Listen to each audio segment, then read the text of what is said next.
भावमय सतगुरुवर वंदन, करो आदर सत्कार नमन। सदा कल्याण मंगलम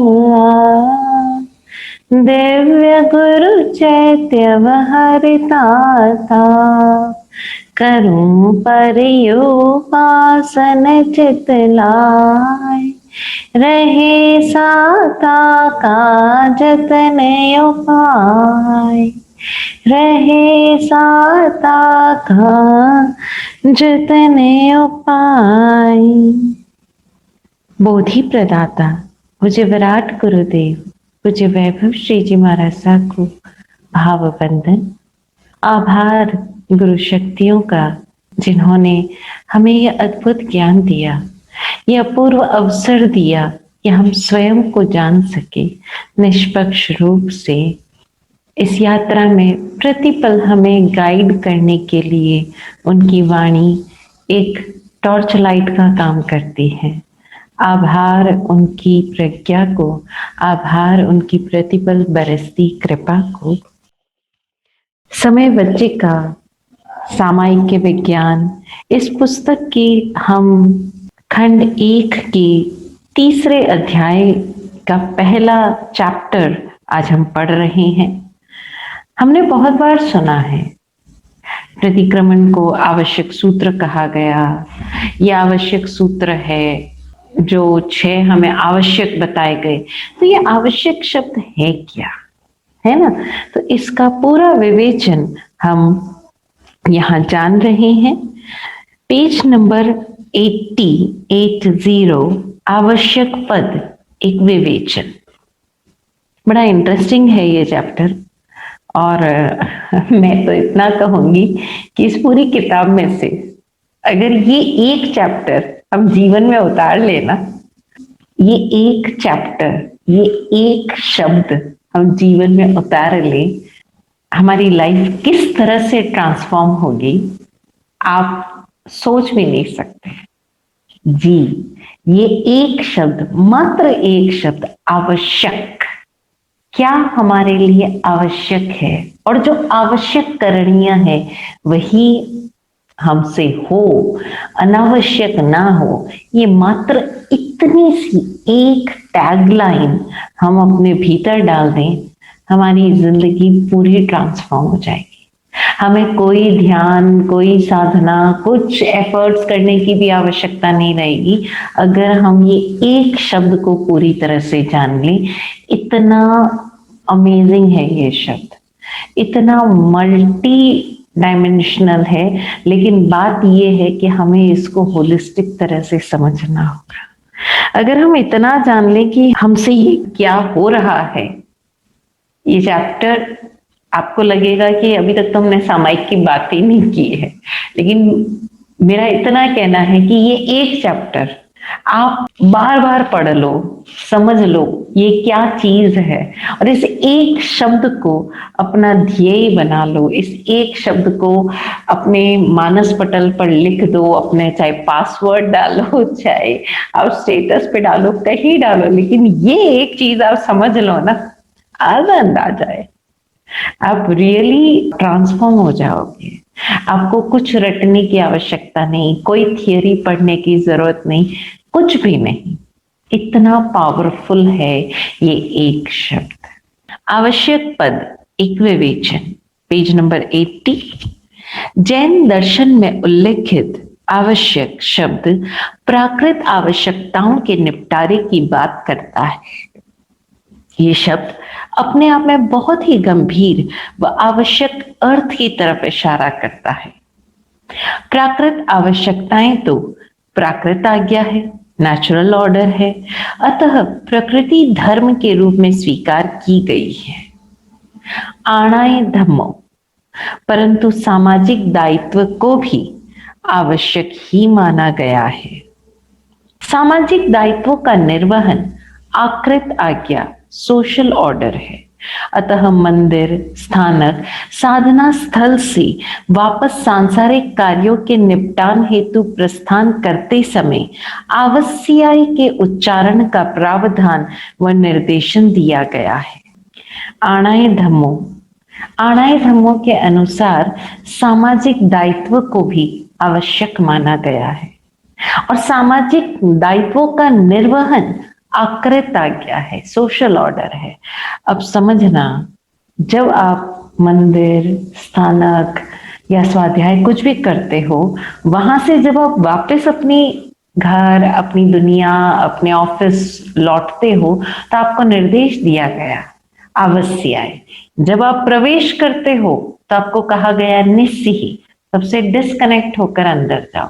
लेकिन जब आप वापस वहां से बाहर निकल कर जाते हो तो आपको निर्देश दिया गया आवश्याय। इस प्रकार निर्ग्रंथ दर्शन स्पष्ट कहता है कि कर्तव्य पलायन भी धर्म नहीं है। समझना, जब आप मंदिर स्थानक या स्वाध्याय करके या कुछ भी करके जब आप वापस अपने घर जा रहे हो या अपनी दुनिया में जा रहे हो, अपने बिजनेस में जा रहे हो, अपनी सर्विस पे जा रहे हो, कॉलेज जा रहे हो या सिर्फ खेलने कूद नहीं जा रहे हो, तो आपको कहा गया कि आप बोलो आवश्याय आवश्याय आवश्याय। यानी आप खुद को टकोर दो कि अब मैं जाकर जो भी कार्य करूंगा वो वही कार्य हो जो आवश्यक है, आवश्यक है, आवश्यक है। अभी जैसे कई बार हम लोग देखते हैं, अक्सर साधु संत या बड़े बुजुर्ग के प्रेरणा देते हैं कि आप सामायिक करो, सामायिक करो, सामायिक करो। और हम अक्सर घरों में देखते हैं कि जो पुरुष है उनकी ये शिकायत रहती है कि सुबह सुबह महिलाएं जो हैं घर की, वो बेचारे कुछ बोलते नहीं वरना उनको अधार्मिक करार दे दिया जाएगा। तो वो क्या करते हैं, सुबह सुबह महिलाएं सामायिक लेकर बैठी। महाराज साहब, मैं तो जब तक सामायिक ना करूं तब तक तो मैं किचन में एंटर भी नहीं होती। मैं जब तक सामायिक ना करूं मैं तो चाय भी मुंह में नहीं डालती। अरे आपका पति 10 बजे काम पर चला जाएगा, 9 बजे काम पर चला जाएगा, ऑफिस चला जाएगा, सुबह सुबह आप उसके साथ बैठकर चाय पीजिए। आपका ये सामायिक करने के लिए पूरा दिन पड़ा है आपके पास, लेकिन हमारे पास पति के पास बैठने का टाइम नहीं है। और कितनी सारी हम केसेस सुनते हैं कि हस्बैंड वाइफ शादी के कुछ सालों बाद कुछ मनमुटाव चल रहे हैं और कुछ इतने एक्सट्रीम केसेस हो जाते हैं जहां पर बात अलगाव तक आ जाती है और पूरा समाज कहता है इतनी सीधी पत्नी, इतनी धार्मिक पत्नी, ये जरूर पति में कुछ गड़बड़ है, वो इसलिए पत्नी को छोड़ रहा है। अरे बात समझ ही नहीं आ रही है समाज को और घर के सदस्यों को और खासकर पत्नी को कि जो तुमने पत्नी के रूप में तुम दायित्व क्या निभा रही हो। एक एज के बाद आकर्षण नहीं रहता, लेकिन आवश्यकता रहती है कि आप उसके पास बैठे, उसको जाने, उसके भी भीतर के व्यूज है। और बातें कुछ नहीं होती, सिर्फ पास बैठना काफी होता है। आप अपने परिवार को चलाने वाले बैकबोन हो। बैकबोन ना पिता होता है ना माता होती है, बैकबोन होते हैं माता पिता दोनों। एक जो दंपत्ति है वो दंपत्ति उस पूरे परिवार की बैकबोन है, रीढ़ है। लेकिन हमारे पास समय नहीं है। सुबह 5 बजे उठ के हम वो कर रहे हैं तो पति वॉकिंग पे जा रहा है, पत्नी बैठकर सामायिक कर रही है। 9 बजे पति जा रहा है कहीं क्लब में कुछ खेलने, पत्नी जा रही है महाराज साहब के प्रवचन सुनने। अभी कुछ सालों पहले की बात है, शायद 1 या 2-3 साल पहले की बात है, मेरे पास एक केस आया, नासिक का था या पता नहीं, I don't remember the place and I don't remember the name, क्योंकि मैं उन्हें जानती नहीं, मात्र फोन पर चर्चा हुई। एंड मैं आपको बताऊं, I was shocked to hear. वो लेडी कह रही है कि शायद होगी 41 साल की या 35-38 साल की होगी, जो भी एज होगी, बट शी वाज अबाउट 35 और समथिंग। वो कह रही है कि मैं कितने सालों से वर्शिप कर रही हूँ, मैं तो इतनी हूँ और मेरा पति दूसरी औरतों के साथ बातें करता है, उसका उसके साथ अफेयर है, वो है। अब मैं ये कह रही हूँ भैया, जब तेरा पति, मैंने कहा तेरे पति खुश है इस तपस्या से? कि नहीं, वो तो रोज मुझे मना करते रहते। तो भाई जब वो मना कर रहे तो तू क्यों तपस्या कर रही है? और अगर तू अपनी पति को दाम्पत्य सुख नहीं दे पा रही है तो ये कैसी जिद कि मैं उसे कहीं और से भी नहीं लेने दूंगी, या तो भाई तुम दो या कहीं और से लेने दो। लेकिन हमारे भीतर न जाने क्या कंट्रोल्ड है कि हम गृहस्थ धर्म जीते हुए भी हम उसमें साधु धर्म घुसाएंगे। आजकल एक नया चलन शुरू हुआ है कि शादियां हो रही है, महाराज सा शादी जैन दर्श तरीके से हुई। क्या हुआ उसमें कि उसमें सामायिक किए हमने बैठ कर। तो भाई या तो शादी कर लो या सामायिक कर लो। और शादी में सामायिक क्यों घुसेड़ रहे हो? पति पत्नी इतने महान है कि शादी के दिन पौषध किया, क्यों पूरी उम्र खत्म हो गई? हम हमारे बच्चों को, हमारे यंगस्टर्स को धर्म का सही मीनिंग ही नहीं समझा पाते। जबकि आप देखो, गृहस्थ धर्म, राज धर्म, देश धर्म, ग्राम्य धर्म, ये सारे धर्म आए हैं, यानी कर्तव्य पालन को भी आवश्यक की संज्ञा दी गई है। कर्तव्य पलायन धर्म नहीं है। आपके बच्चे को आपकी जरूरत है लेकिन आप सामायिक लेकर बैठे हो। मैं कई बार औरतों को देखती हूँ, 1.5-2 साल के बच्चे हैं, आप लेकर सामायिक कर रहे हो, फिर उस बच्चे को डांटते रहोगे, फिर उस बच्चे को दूर करोगे। क्या आवश्यकता है? आप उस बच्चे के साथ बैठो, उसे आप कहानियां सुनाओ, ऐसे बच्चों की कहानियां सुनाओ। हर माँ चाहती है कि मेरा बच्चा महावीर बने, मेरा बच्चा वो बने, लेकिन अगर हमें मतलब क्लैरिटी नहीं है अंदर। आप बच्चों से तो अपेक्षा कर रहे हो कि वो राम बने, आप कौशल्या बनी क्या? आप बच्चों से तो अपेक्षा कर रही हो कि वो उसका बच्चा अर्जुन जैसा लक्ष्य भेदी बने, आप कुंती बन गई क्या? आपसे तो अपना एक कंफर्ट के नाम पर मोबाइल भी नहीं छूटता।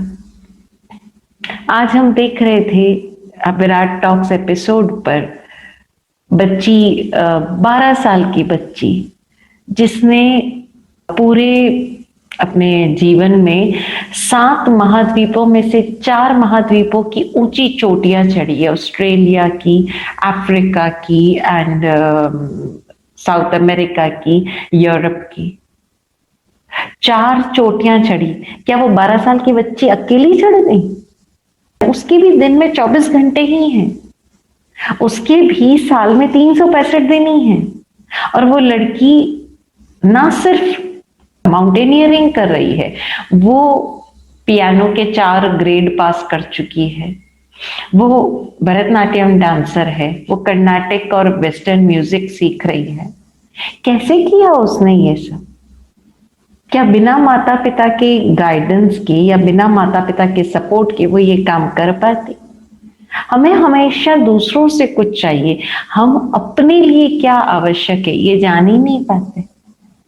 आज अगर मैं सबसे कहूं कि आप विराट टॉक्स अटेंड करो, समय नहीं है जी। और उस समय आप क्या कर रहे थे? हमारे घर कोई मेहमान आए थे, उनके साथ बातें कर रहे थे। अरे उस मेहमान को भी ये टॉपिक दिखा देते, उससे भी पता चलता कि आपकी क्या प्रायोरिटी है। अगर आप लोग सब बैठकर अपनी कॉपी में रोजाना लिखना शुरू करो कि आज दिन भर में आपने नहाने, सोने, खाने, पीने, खाना बनाने, जो आपके आवश्यक कर्तव्य उसके अलावा आपने क्या किया, तो शायद ही कुछ ऐसा नया क्रिएटिव काम निकले जो आपने आज खुद के ग्रो करने की उस जर्नी में कोई नया एफर्ट किया या आपने किसी और के लिए कुछ किया। हम सामायिक क्यों कर रहे हैं? किसी ने हमें एक झंडा पकड़ा दिया कि भैया सामायिक कर लो, इससे कर्म कटते हैं। बिना जाने हम 1-1 घंटा बैठे और उस 1 घंटे में न जाने और क्या क्या कर रहे हैं। तो हम समझें, कर्तव्य पलायन धर्म नहीं है। और ना जैन दर्शन कहीं पर भी ये बात कहता है कि तुम अपना कर्तव्य पलायन करके सामायिक करो या किसी भी प्रकार की ऐसी कोई धार्मिक क्रिया करो। तो समझें आवश्यक क्या है। हम पुनः आते हैं पुस्तक पर, पेज नंबर 80। तीसरी आज्ञा जागृत आज्ञा है, स्पिरिचुअल ऑर्डर है। इसे गुरु आज्ञा, आगम आज्ञा या स्वभाव आज्ञा भी कहा जा सकता है। आत्मा की मुक्ति के लिए ये अत्यंत ही आवश्यक है। ये दूसरी बात है कि साधारण व्यक्ति का दृष्टिकोण दैहिक, पारिवारिक व सामाजिक ही होने से वह उससे आगे नहीं सोच सकता और न ही आवश्यक समझता है, क्योंकि आवश्यक शब्द से वह प्रचलित अर्थ जरूरी को ही ग्रहण करता है, मगर आवश्यक शब्द का सिर्फ यही अर्थ हो ये सही नहीं है। जरूरी उसका एक सिनोनिम है, पर्यायवाची है, लेकिन आवश्यक का अर्थ सिर्फ जरूरी है ऐसा नहीं है। आवश्यक शब्द अवश्य से बना है, समझना, आवश्यक शब्द अवश्य से बना है, बिना किसी की जोर जबरदस्ती, आग्रह, दबाव, इन सारे शब्दों पर ध्यान देना। जोर जबरदस्ती, आग्रह, दबाव, पराधीनता, भ्रम, वशीकरण, नींद, बेहोशी, नशे के जो कार्य अपनी मौज से किसी ने कह दिया और किसी दबाव और किसी नियम या किसी वो जो आप लेते हो ना कि रोजाना एक सामायिक करनी है ऐसा कुछ, तो बिना इन सब के अपनी मौज से शुद्ध जागृत अवस्था में करणीय मात्र ही किया जाए उसे आवश्यक कहते हैं। अब देखना जरा हम खाना कैसे बनाते हैं, हम खाना खाते कैसे हैं। क्या वाकई बिना किसी जोर जबरदस्ती के खाते हैं, बिना किसी दबाव के खा लेते हैं, बिना आग्रह के हम खाना खाते हैं। आधा तो हम भ्रम में ही खाना खाते हैं, खाना खा लो फिर रात पड़ जाएगी, फिर ना रात को भूख लग जाएगी। अरे भूख लगी ही नहीं और भूख को लगने दिया ही नहीं है आपने, आपने जाना ही नहीं, इसलिए खुद भी ठूसोगे, बच्चों को भी ठूसोगे, घर वालों को भी ठूसोगे। जरा देखना, पूजा करनी है, क्यों करनी है? क्योंकि पूजा किए बिना मैं तो पानी ही नहीं पीती, इसलिए वो पानी पीना है इसलिए पूजा कर रहे हो। ये कैसा दबाव, ये कैसा आग्रह। लेकिन आवश्यक शब्द क्या कह रहा है कि बिना किसी की जोर जबरदस्ती, आग्रह, दबाव, पराधीनता, भ्रम, वशीकरण, नींद, बेहोशी, नशे के जो कार्य अपनी मौज से शुद्ध जागृत अवस्था में करणीय मात्र ही किया जाए उसे आवश्यक कहते हैं। ऐसा कार्य दूसरे अर्थों में प्लस वश प्लस कृत्य ही होगा, अर्थात आवश्यक ही होगा। जगत के अन्य किसी जीव का उस पर नियंत्रण नहीं हो सकता, क्योंकि वह कार्य बिना किसी अहम के किया जाएगा। अतः वह कार्य करते हुए भी करने की भावना से अछूता बस होनापन होगा, तब कार्य किया नहीं जाएगा, बल्कि कर्म आपके शरीर से फूलों की तरह चढ़ेगा। एक माँ जब अपने बच्चे की देखभाल करती है कितने प्यार से करती है। ये अलग बात है कि आजकल की तो माँओं की देखभाल भी वो ऐसे करते हैं जैसे बीमारी में शरीर की देखभाल की जाती है। आज जब एक लड़की की डिलीवरी होती है तो उसकी माँ और उसके घर वाले ऐसे बिहेव करते हैं जैसे उनकी बच्ची है ना एक बहुत बड़ी सर्जरी से गुजरी है। और मैं कई बार उनसे कहती हूँ कि भैया तुम्हारी बेटी ने नया क्या किया है, वर्षों से बच्चा पैदा करने का यही एकमात्र तरीका है, उसमें तुम्हारी बेटी ने नया क्या किया? Has the gestation period changed? Has the delivery process changed? Has the pregnancy terms and the way it is carried on, has it changed? सदियों से जिस दिन से ये बनी है, पृथ्वी बनी है, जिस दिन से मनुष्य मात्र की ये अवस्था हुई, अनंत अनंत काल से यही तरीका है डिलीवरी का, और कोई तरीका ही नहीं। तो उसमें तुम्हारी बेटी ने नया क्या किया? करोड़ों करोड़ अरबों खरबों महिलाएं यही कार्य कर रही है, लेकिन हम ऐसे ट्रीट करेंगे उस बच्ची को, मतलब उस लड़की को, उस बच्चे को हाथ में नहीं लेने देंगे। अरे भाई तूने जना है, तू उसकी तीमारदारी कर। पर नहीं, हम चार बाइयां रखेंगे। आई सी पीपल, वो औरतें चूंकि उनके पास पैसा है they can hire a made, और मेड कैसे हायर करेंगे? जो अनमैरिड है, छोटी लड़की। अब वो अनमैरिड लड़की उनके बच्चे को खिलाएगी उनके बच्चे की तीमारदारी करेगी एंड दे एक्सपेक्ट कि उसको वो सारे काम सही करने चाहिए। अरे तुमने पैदा किया, तुम अपने बच्चे का ख्याल नहीं रख सकती, वो अनमैरिड लड़की तुम्हारे बच्चे का ख्याल रखे। And I am amazed at this mentality. Please check whenever you go through these things. आप अपने बच्चे को जानने का अवसर ही नहीं ले रहे हो। आवश्यक है, आवश्यक है। उनका बस चले तो वो शायद प्रेगनेंसी पीरियड में भी किसी और की मदद ले ले, but this is fact what they are doing. Just check. और ऐसी पीढ़ी क्या करेगी भविष्य में? सो जस्ट चेक कि आवश्यक क्या है।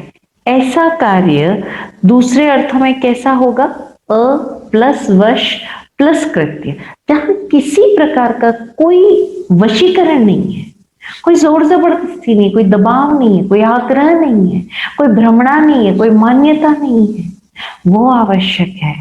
जगत के अन्य किसी जीव का उस पर नियंत्रण नहीं हो सकता, क्योंकि वो कार्य बिना अहम के होगा, बिना कर्तापन के होगा। इट वुड जस्ट हैपन, आपसे जस्ट हो जाएगा। परंतु इसका अभ्यास बहुत जरूरी है। और इसीलिए सामायिक प्रतिक्रमण व समकित दिनचर्या आदि अनुष्ठानों में 6 आवश्यकों का अभ्यास निर्देशित किया गया। हमारे ज्ञानी गुणी जनों ने हमें 6 आवश्यकों का निर्देश दिया। क्यों दिया? ताकि हम अपनी इस दुर्लभ मनुष्य जन्म का जो अल्टीमेट लक्ष्य है, जो हमारा चरम मंगल है, उसको प्राप्त कर सके। अब ये अलग बात है कि हमने उन 6 आवश्यकों को अवश्य किए जाने वाले कार्यों को पूरा दबाव से बना दिया और पूरे दबाव से ही करते हैं। सार रूप में हम समझ सकते हैं कि सामायिक प्रतिक्रमण व पौषध निहायत ही निजी व स्वतंत्र विधा होती है, मुक्त क्रिया होती है, किसी और शख्स के वश में नहीं होता कि फला व्यक्ति प्रतिक्रमण करवाएगा तो कर पाएंगे। प्रतिक्रमण तो आपको स्वयं ही करना पड़ेगा, क्योंकि अतिक्रमण आप ही ने किया था। इस प्रकार हमें समझना होगा कि अतिक्रमण सब भूमिकाओं में रहे हुए लोगों द्वारा अलग अलग होता है, तो प्रतिक्रमण भी सब साधकों का भिन्न भिन्न ही होगा। अतिक्रमण शब्द का अर्थ है आउट ऑफ ऑर्डर होना, आज्ञा से बाहर होना। यही अतिक्रमण है, यही अनावश्यक करना है। जो भी अनावश्यक है वो अतिक्रमण है। चूंकि प्रतिक्रमण मानसिक प्रणाली है और सामायिक आत्मिक भाव है, अतः उस पर अन्य किसी का वश नहीं चल सकता। Understand this. प्रतिक्रमण मानसिक प्रणाली है। आप मन में भीतर प्रतिक्रमण कर रहे हो, निरीक्षण कर रहे हो, गरहा कर रहे हो, वोसिरामी कर रहे हो, ये सब कुछ आपके भीतर हो रहा है और सामायिक आत्मिक भाव है। अब इस पर कोई दूसरा कैसे आपका प्रतिक्रमण करवाएगा? अरे अतिक्रमण आपने किए हैं तो प्रतिक्रमण कोई और कैसे करवाएगा? ये तो आवश्यक है। और पौषध कायिक अभ्यास है, मतलब वो फिजिकल प्रैक्टिस है। मुक्ति के लिए ये जरूरी है, ऐसा निर्देश दिया गया है।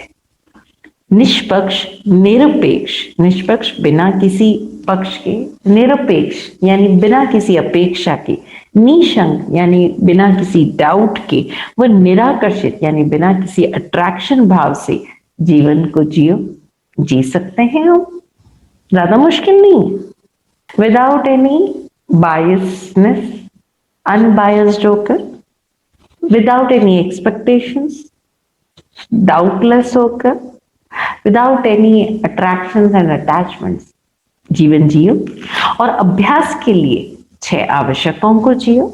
6 ग्रंथियों को भेद कर मुक्त हो जाओ। आवश्यक का ये अर्थ कदापि नहीं कि वो शौच मौज, मतलब जैसे हम डेली अपने फ्रेश होते हैं या वॉशरूम जाते हैं उसकी तरह जरूरी क्रिया हो। हमारे मोशन और हमारे यूरिनेशन की तरह कोई बहुत नेसेसरी क्रिया हो, ये जरूरी नहीं है, जिस पर हमारा नियंत्रण ही नहीं होता, कंट्रोल ही नहीं होता। अगर ऐसा अर्थ ही गम्य होता तो निर्देशन की क्या आवश्यकता, फिर तो पुरुषार्थ की बात करना ही बेमानी हो जाएगा। अगर ये इतना जरूरी होता तो फिर एफर्ट्स की क्या बात थी, वो तो अपने आप ही हो जाता। आवश्यक का अर्थ है हर क्रिया को जागृत अवस्था में होने देना। फिर से समझें, आवश्यक का अर्थ है हर क्रिया को जागृत अवस्था में होने देना। भूल चूक व प्रमाद के वश में हमने जो अतिक्रमण किया उसका अवश प्रतिक्रमण करना, यानी बिना किसी माया मोह के, राग द्वेष के वशीभूत होकर प्रतिक्रमण करना। और यही मुक्ति मार्ग का सारांश है। आई सपोज ये एक चैप्टर आपके भीतर को पूरी तरह से उथल पुथल मचाने के लिए काफी है। एक प्रश्न आया है कि हम किसके वश में ये क्रिया करते हैं। हम बहुत सारे वशीभूत होकर क्रिया करते हैं। आप देखो ना, आप क्यों क्रिया कर रहे हो? क्योंकि किसी ने कहा है कि इससे आपके कर्म कटते हैं। अगर आपके कर्म निर्जरित हुए, क्या आपको हल्कापन महसूस हुआ? आप मान्यताओं के वश में आकर करते हो, आप भ्रमणाओं के वश में आकर करते हो, आप अपने भीतर अपने आप को कंट्रोल करने के लिए कि मैं धर्म कर रही हूँ, कुछ तो अच्छा कर रही हूँ जीवन में। इन सब से मुक्त हो जाओ। जानो जानो कि हम क्या कर रहे हैं और हो क्या रहा है ये करते हुए हमारे भीतर। आप देखो, आप सामायिक में बोलते हो हम आगे पढ़ेंगे, न करेंगे न कारवेंगे, और करते कितना कुछ हो। आप किताब पढ़ते हो, आप माला पढ़ते हो, आप पाठ फेरते हो, आप और पता नहीं क्या क्या कर लेते हो। तो हमारा ये जानना जरूरी है कि हम करते क्या है। बिल्कुल सही है, हमें बचपन से ये क्रिया सिखाई गई है, क्रिया सिखाई भी जाती है, लेकिन उस क्रिया के भीतर उतरने का प्रयास और पुरुषार्थ तो हमारा होना चाहिए। ये कहकर हम अपनी रिस्पॉन्सिबिलिटी से पल्ला नहीं झाड़ सकते कि हमें ये क्रिया सिखाई गई। सिखाई सबको ही जाती है। बचपन से आपको ABCD बोलना सिखाया गया और आपके क्लास में 40 बच्चे थे, सबको लिखना और बोलना सिखाया गया। क्या सबके सब स्कॉलर्स बन गए? उसमें से कुछ लोग थे जो उस अल्फाबेट्स के साथ यात्रा की, उन्होंने एफर्ट्स किए, पहुंचे वहां तक। कुछ ऐसे मैथमेटिशियंस थे, कुछ और पता नहीं क्या क्या थे। तो हमें ये क्रिया सिखाई गई है, गलत नहीं है। सबसे बड़ी चीज है कि हम ये मानते हैं कि अगर आप जो कह रहे हो वो सही है, तो हमें जो सिखाया गया या हमने जो जाना वो गलत है ना। मैं कभी नहीं कहती हूँ कि हमें जो सिखाया गया या समझाया गया, लेकिन हमने उसे मान्यताओं और धारणाओं को इतना ज्यादा पकड़ लिया कि हम उसके आगे यात्रा नहीं कर रहे। हाँ, कुछ चीजें हमें गलत तरीके से सिखाई गई, लेकिन कोई बात नहीं। बहुत सारी चीजें आपको सिखाई गई। आपको ये भी तो सिखाया गया कि आप टेंशन मत करो, स्ट्रेस मत करो। आपने करना छोड़ दिया क्या? अरे आपको सिखाया गया इसलिए ताकि आप उसके आगे तो बढ़ो। लेकिन हमें नर्सरी क्लास में जो चीज सिखाई गई, जैसे बचपन में ये क्रिया सिखाई गई, आज तक हम वही क्रिया कर रहे हैं। अरे आपको तो आपकी मम्मी ने केवल रोटी और सब्जी बनाना सिखाया, तो इतनी सारी डिशेस कहां से बनाना सीखे? सीखे ना। जगह जगह से आपने ज्ञान लिया, जगह जगह से आपने इंफॉर्मेशन ली, एक्सपेरिमेंट किया। कुछ एक्सपेरिमेंट सफल हुए, कुछ एक्सपेरिमेंट फेल हुए। उसी तरह से हम धर्म के फील्ड में क्यों नहीं ऐसा करते? हमारी सारी समझ कहाँ चली जाती है? अरे वो तो छोड़ो, आप एक वॉशिंग मशीन खरीदने जाओगे, वॉशिंग मशीन छोड़ो, एक हैंड मिक्सर जैसी छोटी चीज खरीदने जाओगे, 4 दुकानें पर जाओगे, उनकी रेट्स मैच करोगे, 4 कंपनियों के हैंड मिक्सर देखोगे, भले ही आपकी दीदी ने या फ्रेंड ने कुछ सजेस्ट किया हो, but you would go and check it by yourself and then you will purchase. एक 100 रुपए की चीज खरीदने के लिए आप इतनी मोल भाव और अपनी बुद्धि इस्तेमाल करते हो और अपनी आवश्यकता के अनुसार वो चीज खरीदते हो, और आपकी पूरी लाइफ को ट्रांसफॉर्म करने वाली जो चीज है, वहां पर जो कहा जाता है वो मान लेते हो। जस्ट चेक हम क्या कर रहे हैं, क्यों कर रहे हैं, रुके तो सही। लेकिन हमें डर लगता है खुद को फेस करने। हमें लगता है नहीं, ऐसा कैसे हो सकता है, तो इसलिए हम खुद को कहीं ना कहीं भीतर ही भीतर एक तसल्ली देते रहते हैं, चलो कुछ तो कर रहा है, चलो कुछ तो कर रहा है, कुछ तो कर रहा है, हम वो करते रहते हैं। तो जरा चेक करो हम कर क्या रहे हैं, है ना। अरे आप मंत्र बोल रहे हो, जरा देर तो उसका स्वाद लो। एक आइसक्रीम का चम्मच भी मुंह में डालते हो, कोई नया फ्लेवर, तो उसको मुंह में ऐसे घुमाते हो और उसके स्वाद लेते हो, वाह क्या टेस्टी है, ऑसम। अरे एक मंत्रोच्चार नाभि से किया तो जरा उसकी गूंज सुनने के लिए रुकते हो क्या? नहीं रुकते हो, क्योंकि समय नहीं है ना हमारे पास। अरे बहुत पढ़ लिए पाठ, एक नमोकार बोलो और जरा देखो नमन हुआ क्या, मैं झुका क्या, और नहीं झुकाऊं तो वो क्या है जो मुझे झुकने से रोक रहा है। जरा देर तो ठहरो, धन्यवाद दे रहे हो तो देखो तो सही कि क्या मैं वो धन्यवाद फील कर रहा हूं। जरा देर तो रुको, भागो मत, है ना, भागो मत। हमारी यात्रा गुरुदेवों की कृपा से, गुरुवाणी से इसी तरह आगे बढ़ती रहे, यही दुआ। आज इतना ही। Thank you. जय हो।